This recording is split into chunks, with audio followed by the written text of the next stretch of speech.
Liverpool forward Diego জুতা স্পেনে গাড়ি দুর্ঘটনায় মারা গেছেন, জানিয়েছেন পর্তুগিজ সংবাদ মাধ্যম।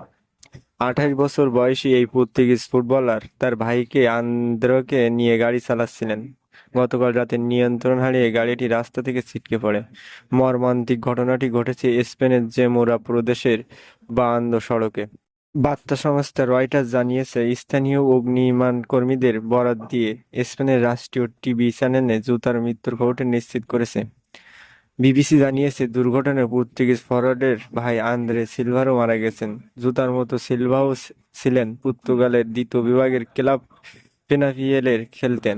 26 বছর বয়সী সিলভা মাত্র 2 সপ্তাহ আগেই দীর্ঘদিনের প্রেমিকাকে রুতে কার্দোসোকে বিয়ে করেন জোতা। এই জুটির 3টি সন্তান আছে। গত 22শে জুন পর্তুয়ায় বিয়ের ছবি সামাজিক যোগাযোগ মাধ্যমে কিছুদিন আগে 28শে জুন পোস্ট করেন জোতা। এরপর নিয়মিতই নিজেদের ছবি পোস্ট করছেন। এর মধ্যেই বেশি হলে এমন মর্মান্তিক খবর।